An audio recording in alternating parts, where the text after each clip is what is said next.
విశ్వాసం అంటే పరిస్థితులు ఎట్లా ఉన్నా సరే దేవుడు నీ కార్యాన్ని నెరవేర్చగలడని ఆయనపైనే పూర్తిగా ఆధారపడగలగడం. విశ్వాసము అంటే నిరీక్షింపబడు వాటి యొక్క నిజ స్వరూపమును అదృశ్యమైనవి యున్నవనుటకు రుజువు. హెబ్రీ 11:7. నిరీక్షణకు ఆధారము లేనప్పుడు అతడు నిరీక్షణ కలిగి నమ్మెను.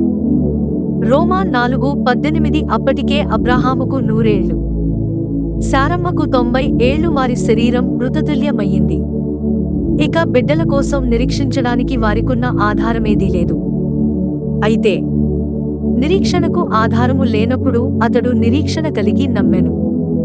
ఆ నిరీక్షణ అతనిని సిగ్గుపరచలేదు. విశ్వాసమును బట్టి నోవహు అదివరకు చూడని సంగతులను గూర్చి దేవుని చేత హెచ్చరింపబడి భయభక్తులు గలవాడై తన ఇంటివారి రక్షణ కొరకు ఒక ఓడను సిద్ధము చేసెను. అందువలన అతడు లోకము మీద నేరస్థాపన చేసి విశ్వాసమును బట్టి కలుగు నీతికి వారసుడాయెను. హెబ్రీ 11:7.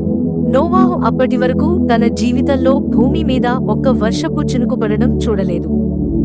అయితే దేవుడు అంటున్నాడు, ఏకరీతిగా 40 రాత్రులు పగళ్ళు ఆకాశం నుండి వర్షం కురుస్తుందని. కాని నోవాహు అదెట్లా సాధ్యమని దేవుని ప్రశ్నించలేదు. విశ్వసించాడు. తన కుటుంబాన్ని రక్షించుకోగలిగాడు.